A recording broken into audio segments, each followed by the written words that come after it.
कैसा रहा था सफ़र न्यूज़ एंकरिंग का? कब आपने मीडिया फील्ड को ज्वाइन किया? पाकिस्तान टेलीविज़न लाहौर सेंटर से मैंने सबसे पहले अपना जो सफ़र शुरू किया था। मीडिया के अंदर ख़वातीन को स्पेशली न्यूज़ एंकर्स नए टीवी स्क्रीन के ऊपर आती हैं तो उनको क्या मसाइल का सामना करना पड़ता है? ये दुरुस्त है कि हैरेसमेंट का भी सामना करना पड़ता है? Yes, it is true.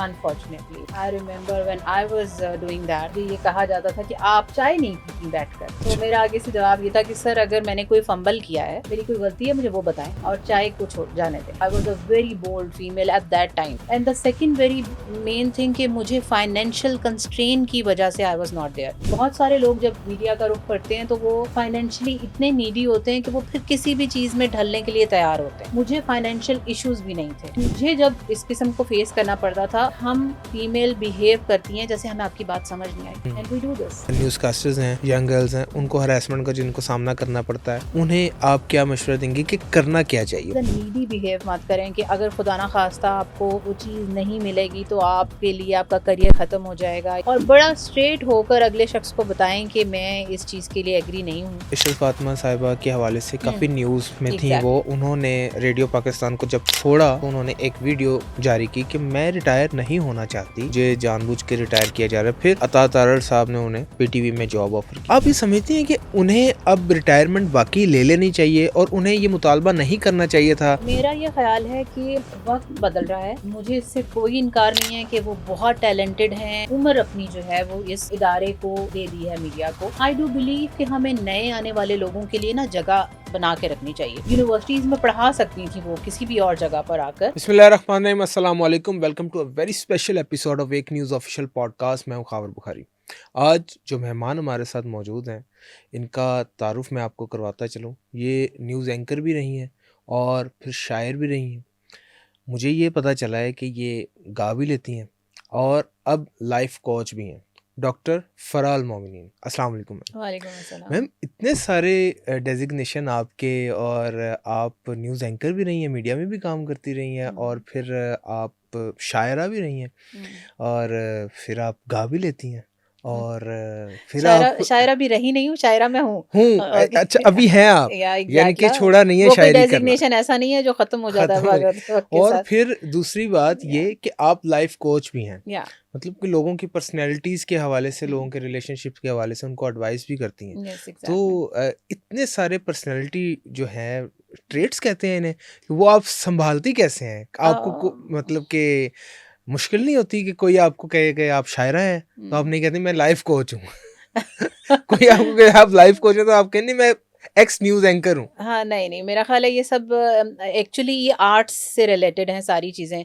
जो एक आर्टिस्टिक इंसान होगा, वो गा भी सकता है, पेंटिंग भी कर सकता है, पोएट्री भी कर सकता है। तो आर्ट की मुख्तलिफ़ शक्लें हैं ये, और उनमें जो-जो आप कर सकते हैं, क्योंकि ये अल्लाह ताला ने अता की होती हैं, ये पर्सनली सीखी तो जा सकती हैं।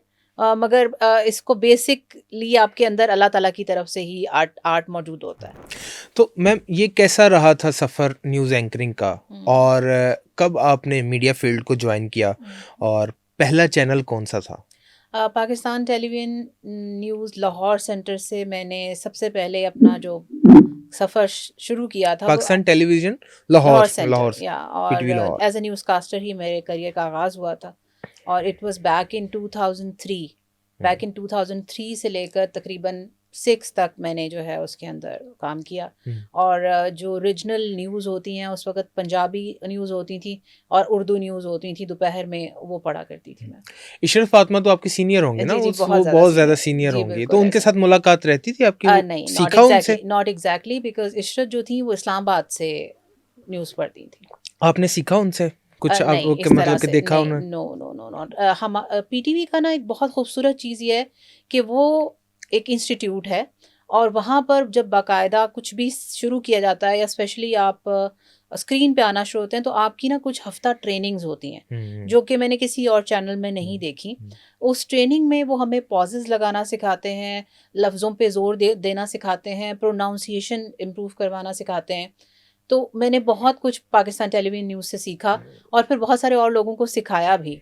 फराह इकरार मेरे हाँ, साथ हाँ। दुनिया न्यूज़ में थी और उस वक़्त वो अपना एज़ अ न्यूज़ कास्टर शुरू कर रही थी अपना करियर। तो उस वक़्त मुझे याद है हम बैठा करते थे। मैंने उस वक़्त न्यूज़ कास्टिंग छोड़ दी थी, मैं डेस्क पे मूव कर गई हुँ। थी। तो वो मुझसे जब पूछा करती थी तो मैं कहती थी कि ऐसे पॉज़ लगाओ, वैसे लगाओ और फिर जब कभी वो मिलती हैं तो याद करती हैं आज भी इस बात को। यानी कि आपने ट्रेन भी किया है। क्या मसला है कि आजकल जो हम देखते हैं कि ज़ुबान के ऊपर इतना जो फ़ोकस नहीं किया जाता उर्दू बोलने के ऊपर। हुँ। क्या इस पीटीवी में काम करना ये वजह है आपके शायरी के ज़ौक़ की, फिर आपने शायरी भी की? नहीं, शायरी मेरा बचपन से था, मतलब बहुत अर्ली एज से छोटे-मोटे टूटे-फूटे शेर, जो पत्तों पे हवा और इस किस्म के जो शेर बच्चे लिखते हैं वो लिखने शुरू कर दिए थे।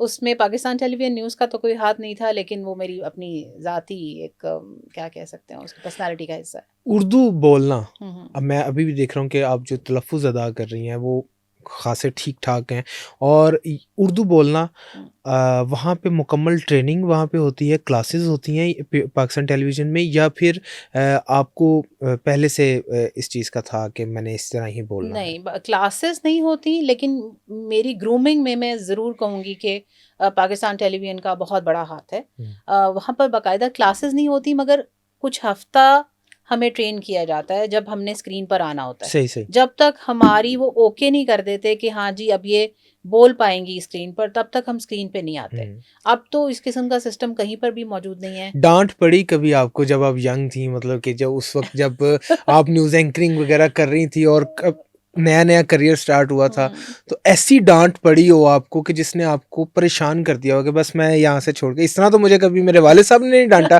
जिस तरह न्यूज़ प्रोड्यूसर ने डाँट अच्छा, दिया? उसमें ऐसा होता है कि आपके हमारे कान में ना वो लगे होते हैं ईयरफ़ोन और आपको पता होता है प्रोड्यूसर जो भी ऊपर बोल रहा था हमें आवाज़ आ रही होती है। एक दफ़ा ऐसा हुआ कि मेरे जो हाथ थे, because I I used to drive at that time, और मेरे हाथों का और फेस का कलर काफ़ी डिफरेंट था। मतलब अभी तो दोनों एक जैसे हैं, मतलब वाइट कम्प्लेक्शन है, पर जी। उस वक़्त मेरे हाथ काफ़ी ब्लैक थे, या आई डोंट नो उस पे मेकअप लगना रह गया, तो वो मुझे ना उसने प्रोड्यूसर ने मेरे मेरे कानों में आवाज़ आई कि इसके हाथ चेक करो। तो मुझे इस इट वाज़ सो एम्बैरेसिंग, तो बल्कि वो पूरी न्यूज़ मेरे लिए पढ़ना ना बहुत एम्बैरेसिंग हो गया था एकदम कि बंदा कॉम्प्लेक्स का कम, शिकार हाँ, हो। वो हो जाता है, आप डिस्टर्ब हो जाते हैं। एक एक दफ़ा ये हुआ मेरे साथ बड़ा, जो मुझे याद है आज तक। और उसके अलावा एक मेरे साथ ये हुआ कि मैंने ना न्यूज़ पढ़ते-पढ़ते किसी वज़ीर का नाम गलत पढ़ दिया। अच्छा। और उसके बाद फ़ौरन कॉल आ गई। Can you hmm. इमेजिन कि 1 मिनट के अंदर कॉल, जैसे ही बुलेटिन ख़त्म हुआ वहाँ पे कॉल आ चुकी थी कि कि आपके न्यूज़ कास्टर ने मेरा नाम ठीक नहीं लिया। ओह! इतना मतलब कि तेज़ या नेटवर्क और ये एग्ज़ैक्टली, लोग देखते हैं और नोटिस करते हैं और रिस्पॉन्स भी देते हैं। मीडिया के अंदर ख़वातीन को स्पेशली जब न्यूज़ एंकर्स नए-नए टीवी स्क्रीन के ऊपर आती हैं, तो उनको क्या मसाइल का सामना करना पड़ता है? क्या ये दुरुस्त है कि हैरेसमेंट का भी सामना करना पड़ता है? Yes, it is true. It is true, unfortunately. And I remember when I was doing that, I have also gone through that. और मुझे ये कहा जाता था कि आप चाय नहीं पीती बैठकर। अच्छा, यस। मतलब कि ये कौन था? मतलब अब मैं कि नाम तो नाम नहीं तो नहीं ले बता सकते, हाँ, नाम तो बिल्कुल, नहीं बता नाम तो सकती। नहीं ले सकते, लेकिन हाँ। आपको बाकायदा चाय की ऑफ़र की हाँ, जा मतलब रही आप थी। चाय नहीं बैठ के चाय नहीं पीती। तो अच्छा। मेरा आगे से जवाब ये था कि सर अगर मैंने कोई फंबल किया है, मेरी कोई गलती है, मुझे वो बताएँ हुँ। और चाय को छोड़ जाने दें। There is no free lunch वाला एक ये भी है। तो ये जो हैरेसमेंट वाला हमारा है न्यूज़ पूरा ख़वातीन मीडिया के अंदर। मीडिया के अंदर, हुँ, हुँ। और डॉक्टर फ़ौज़िया सईद की एक किताब भी है, या exactly, working with I sharks, have read that book. ये वर्किंग विद शार्क्स। तो ये जो शार्क्स हैं, इनको आप कैसे टैकल करती थीं? ज़रा मैं आपको सख्ती मज़े से? की बात बताऊँ कि मैंने जो बुक पढ़ी है उनकी, और उसमें इतनी रिज़ेम्बलेंस है। कैन यू इमेजिन हम कितनी ही एजुकेटेड, पढ़ी-लिखी, स्ट्रॉन्ग, मतलब I believe I was a very bold female at that time also. Hmm. And the second very main thing कि मुझे फाइनेंशियल कंस्ट्रेन की वजह से आई वाज़ नॉट देयर। बहुत सारे लोग जब मीडिया का रुख करते हैं तो वो फाइनेंशियली इतने नीडी होते हैं कि वो फिर किसी भी चीज़ में ढलने के लिए तैयार होते हैं। हुँ। मुझे फाइनेंशियल इश्यूज़ भी नहीं थे। ठीक है। ठीक है? मतलब मैं अपने शौक की उसके लिए आई थी। अब उसमें ये होता है कि मुझे जब इस किस्म को फ़ेस करना पड़ता था, और फ़ौज़िया ने भी वहाँ बुक में मेंशन किया हुआ है कि हम फीमेल बिहेव करती हैं जैसे हमें आपकी बात समझ नहीं आई, hmm, and hmm. We do this.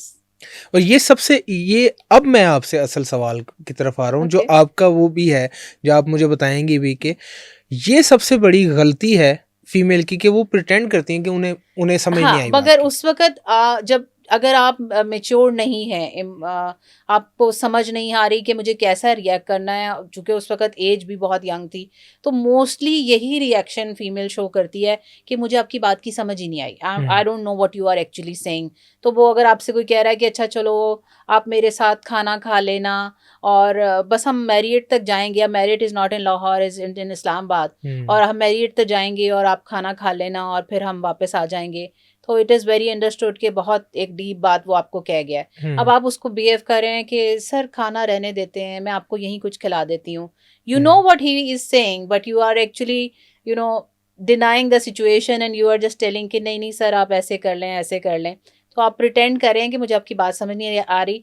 शायद रख-रखाव, लिहाज़ रखने की कोशिश करते हैं।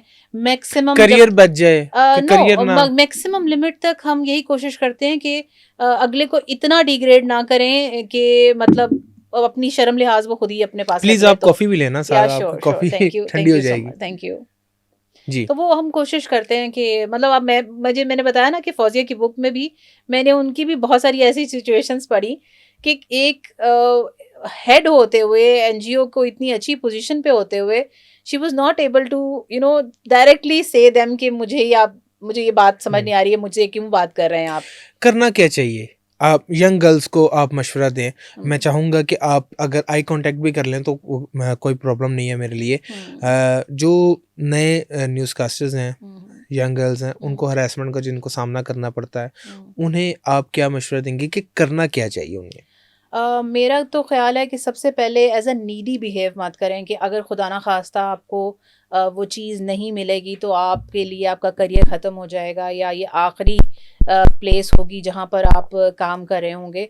और बड़ा स्ट्रेट होकर अगले शख्स को बताएं कि मैं इस चीज़ के लिए एग्री नहीं हूँ, हुँ, और ये चीज़ हमें जो है वो जब तक आप करना नहीं शुरू करेंगे तो लोग आपको जो है वो इसी तरह से ट्रायल बेसिस पे ट्राई करने की कोशिश करते हुँ। रहेंगे। जैसे मैंने बताया कि हाँ। मुझे जब कहा जाता था कि चाय हुँ, हुँ, नहीं आप हुँ, पी थी, तो मेरा आंसर बड़ा स्ट्रेट था हुँ, कि आप फंबल की बात बताएं, हुँ। और वो अगर उसमें कुछ प्रॉब्लम है मेरे प्रॉब्लम है। न्यूज़ में तो वो बताएं, हाँ। चाय को जाने दें। अच्छा, पिछले दिनों ना मैम, या ये मैं आपसे सवाल करना चाहता हूँ कि पिछले दिनों इशरत फातिमा साहिबा के हवाले से काफ़ी हम्म, न्यूज़ में थी वो, एग्जैक्टली। और उन्होंने रेडियो पाकिस्तान को जब छोड़ा तो उन्होंने एक वीडियो जारी की कि मैं रिटायर नहीं होना चाहती हम्म, और मुझे जानबूझ के रिटायर किया जा रहा है। फिर अता तारड़ साहब ने उन्हें पीटीवी में जॉब ऑफ़र की।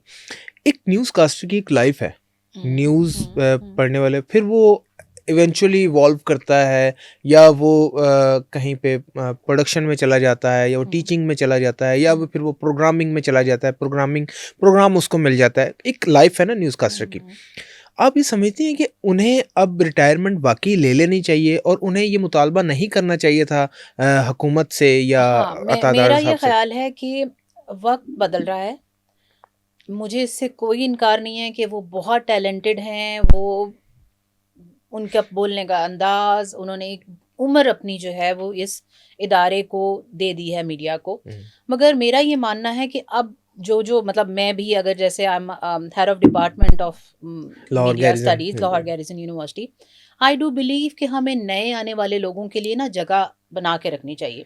हुँ, मैं किसी भी दिन जब उस सीट पे बैठती हूँ, मैं ये नहीं सोचती कि मैं यहाँ हमेशा रहने वाली हुँ, हूँ। हुँ, हुँ, मेरे ज़हन में रोज़ होता है कि जो मेरे नीचे वर्कर हैं, हुँ, मेरे जो लेक्चरर हैं, उनको मैं मोटिवेट करूँ कि पीएचडीज़ करो, हुँ, हुँ, हुँ, आर्टिकल्स छपवाओ, तुम इस सीट पे आओ। हुँ, क्योंकि आप जब तक अगले के लिए जगह नहीं छोड़ेंगे ना, और आपका इतना दिल गुर्दा नहीं होगा, आप हाँ। जगह छोड़ने के लिए तैयार नहीं होंगे, तो फिर बहुत सारे लोग लाइन में खड़े रहेंगे। उन्हें करना क्या चाहिए था? उन्हें चाहिए ये भी तो हो सकता था कि वो एज़ ए टीचिंग में मेंटोरशिप में आ जाती हैं किसी एग्ज़ैक्टली। चैनल में उनको। हाँ, बहुत कुछ किया जा सकता था।